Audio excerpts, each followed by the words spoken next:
Here's what's happening now. It ain't the 50s. Those are long gone. So how long are we going to be in for this cold snap? Paula. Hey guys, I'm talking quietly because there's a class going on behind me, but these young women are learning code. It is the absolute anatomy of the world, and it is exciting to them. Wait until you see what they're learning. All right, thank you, Paula. Also, first at 4, emissions trouble for Chrysler, but the federal government says the automaker was trying to hide. Good afternoon, everybody. I'm Karen Drew. We begin with breaking news out of Macomb County this afternoon with new corruption charges involving accusations of bribery. 43-year-old Christopher Craig Miles is a current trustee of the Village of New Haven. He is charged with demanding and accepting money in exchange for official acts as a trustee. A former New Haven trustee, 57-year-old Brett Harris, is facing similar charges. He lost a re-election bid back in 2016. The charges are part of a long-running investigation into corruption in the county. Harris and Craig Miles are the 4th and 5th officials to be charged in connection with the case. With the eyes of the world on the Detroit Auto Show, Chrysler is now facing some accusations of cheating emission law. The Environmental Protection Agency says the automaker used a secret emissions control software that allowed vehicles to generate excess pollution, therefore violating the Clean Air Act.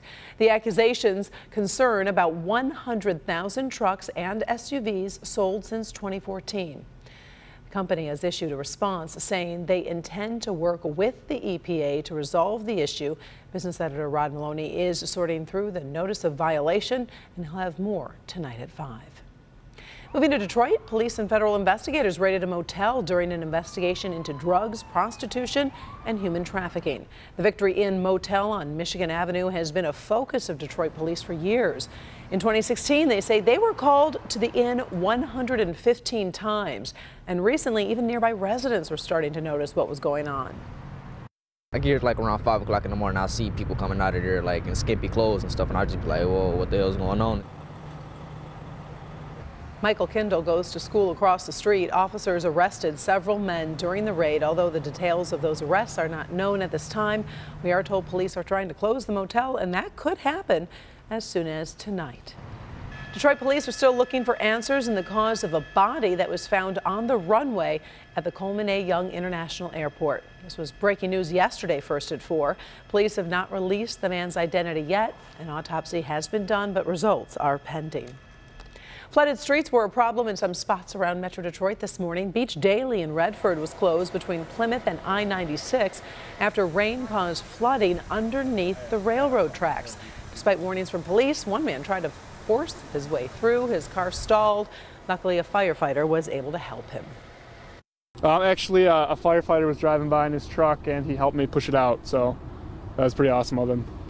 It is pretty awesome of him. Luckily, the rain has stopped and Beach Daily is back open this afternoon. While the rain is gone, winter is making a comeback after yesterday's mild temperatures. And seriously, Ben, yesterday there was like rain, thunder. I mean, it was a potpourri of stuff going on. It was. We talked about it being kind of a sneaky little taste of spring, and that's exactly what it was. But now we're right back to where we should be in January. Pretty close to our average highs for the day. 34 at Metro, 32 in Ann Arbor. Lapierre's already down to 27. And now that the 20s are starting to show their face, they're going to be here for a while. In fact, tomorrow we won't get out of the 20s, but at least for the evening, we'll be down below freezing here by 10 o'clock. Keep the clouds around for at least the first part of the evening and then start clearing out overnight. We'll show you how cold we're going to get and how long this dry stretch is going to last. Plus, next warm up not far away. More on that in your 7-day forecast ahead. Karen? Well, the FBI is now under investigation for its actions during the 2016 presidential election. The Justice Department Inspector General says he will determine if FBI Director James Comey followed department policies. Democrats have blamed Comey's handling of Hillary Clinton's email investigation as one reason she lost to Donald Trump. Detroit native Dr. Ben Carson was on the hot seat today on Capitol Hill. He is nominated to be the next Secretary of Housing and Urban Development. He faced tough questions about his future boss, President-elect Donald Trump. Let's go now to Devin Scillian. He's in the newsroom. And Devin, Mr. Trump's business interests took center stage at this hearing. Exactly right, Karen. Even before the hearing began, Senator Elizabeth Warren of Massachusetts was raising questions about whether Dr. Carson is the right man to lead HUD. Then during the hearing, her questioning took a turn toward the business interests of Trump and his family. The Department of Housing controls billions in housing grants and other funds, and Warren wanted to know if Carson would promise no U.S. tax dollars would end up going to the Trump family, which of course owns a real estate empire.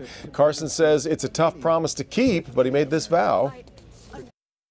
I will absolutely not play favorites for anyone. And the reason you can't assure us of that is because the president-elect is hiding his family's business interests from you, from me, from the rest of America. And that line of questioning giving us a glimpse of the Democrats' dissatisfaction with Donald Trump's current plans to avoid conflicts of interest that he announced yesterday. They'll be looking carefully for any areas where those conflicts could, of course, pop up. Carson's hearing just one of the hearings going on Capitol Hill. Mr. Trump's nominees to run the Defense Department and the CIA are also taking place. We'll have more coverage from Washington when you join us for Local 4 News at 5. Karen, back to you. All right, I appreciate it, Devin. First at 4, we are on top of stories making headlines all around the world. In Baltimore, investigators are fearing the worst after a massive fire ripped through a home. The fire broke out early this morning. Firefighters rescuing 1 adult and 2 children. 6 other children, ranging in age from 8 months to 11 years old, were believed to be inside. Crews say the 2nd and 3rd floor of the house collapsed, making it difficult to get inside and see if there were any survivors. A New Zealand father and his 6-year-old daughter are found safe after they were lost at sea for more than a month. Alan Langdon and his little girl went for a short sail on New Zealand's east coast and wound up in Australia after a storm damaged the boat's rudder. Both of them are okay and will now spend a few days in port fixing the broken rudder before setting sail again. Girls, science, and math. It's a combination we don't see enough in our schools and our businesses.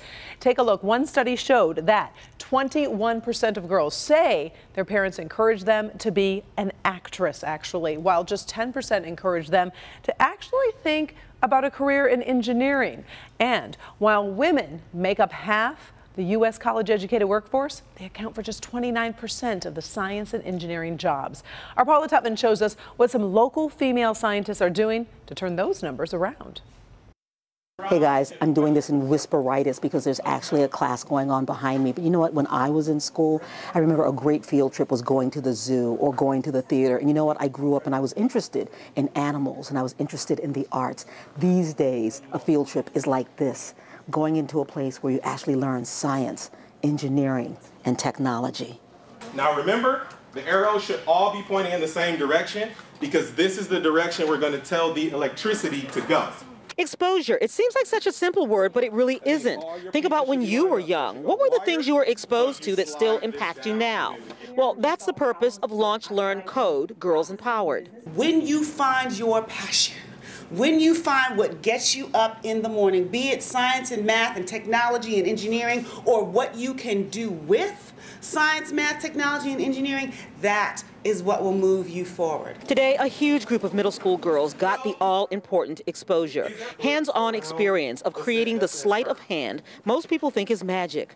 That's what 11-year-old Briasia thought was happening when she played video games, until today, when she got to create her own environment and move characters about using the simple language of computers. Code. Although they just put stuff on the website and then start making the game, I didn't know they got to do all this. For them to be able to see what they can become, I really think is going to encourage them and influence them and empower them to actually be more and do more. Microsoft in Southfield partnered with Avail Services and put together a Power Pack Day. Teaching them about science and creating fun events, hackathons, if you will, STEMnista Saturdays, programs that are geared towards girls in our community to get them engaged and excited around science. So you want to move like here. 3 different learning sessions, science rock stars, including the founder of Divas and Dorks, a young woman who believes you can be both. make sure whatever you do, if it fills a need and it speaks to an audience that doesn't have representation. I'm honored to have been asked to moderate a panel that included industry titans with big degrees, big jobs, big titles, who can show these young women how to think and dream big. And it just so happens that this field trip did also happen to end with a movie to the theater. Of course, the movie is none other than Hidden Figures, a story about mathematicians and scientists who happen to be women. Paula Tutman, Local 4. Great story. Thank you, Paula. More drivers need to be worried about Takata airbags that could explode. An American automaker is adding hundreds of thousands of cars to a recall. Also ahead, first at 4, the thief, the doggy door, and the escape, all caught on video. And Kimberly Gill is joining us. Hi, Karen. In Good Health, we'll be talking about another possible benefit of yoga. And is there a connection between freezing temperatures and the flu? I'll have those stories next. And we do have this reminder. Tomorrow night, one of the biggest fundraisers in Metro Detroit takes place at Cobo Center. Make sure to join our special coverage of the Auto Show Charity Preview, the glitz, the glamour, the highlights from this year's show. That's tomorrow night from 7 till 8. Coming up all new on Local 4 News at 5 and 6. Exclusive video of a violent traffic stop. Now police are getting training that can help keep them and motorists safe. The story is coming up. In this Help Me Hank alert, Ford is expanding its Takata airbag recall to include another 800,000 cars. This recall includes the Ford Mustang model years 2005 through 2009 and 2012, the Ford Fusion 2006 through 2009 and 2012, and certain model years of the Lincoln Zephyr MKZ and MKX, plus the Ford Ranger, Edge, Mercury Milan, and Ford GT. All have front passenger airbag inflators made by Takata that could explode with too much force.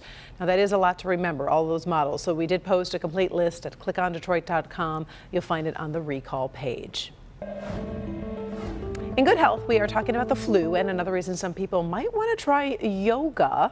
Kimberly Gill is here with those stories. Anytime I hear yoga, it always interests me because I feel like it does help a lot of different areas. And it may. I mean, you know, a lot of people have back pain and they don't want to go under the knife. So this new research followed more than 1,000 adults with lower back pain who took yoga classes or did some sort of exercise, and it found that yoga improved back function and reduced pain for the first 6 to 12 months. So far, it's not clear what the longer-term effects are, but a small percentage of people said the back pain got worse with yoga. So more research needs to be done, but it might be something that you want to talk with your doctor about if you are having back pain, that might be an alternative kind of thing that you can do. I tried it for a long time, and it did help when I had... It helps. I think it helps, especially if you do the hot Bikram yoga, I love where it's that really hot warm in the yoga. room. It seems to loosen you up quite a bit. Kind of fun. Yeah. Also, well, this is not hot. It's cold out there, definitely. And a lot of people are talking about this cold weather and the connection with the flu. Yeah, it's something that my grandma has always said, and she was a wise woman. She says the research shows now that flu outbreaks often occur 1 week after the first cold snap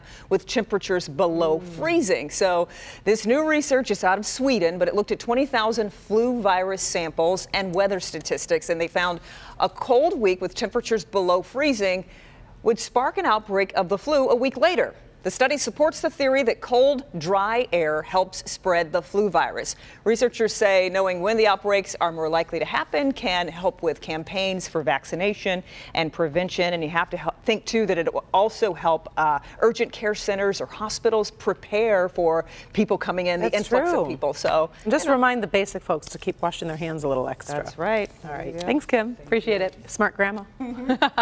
Speaking of nasty weather, look at what high winds did to some school buses over in Colorado Springs. The school district says windows were shattered on 22 parked buses.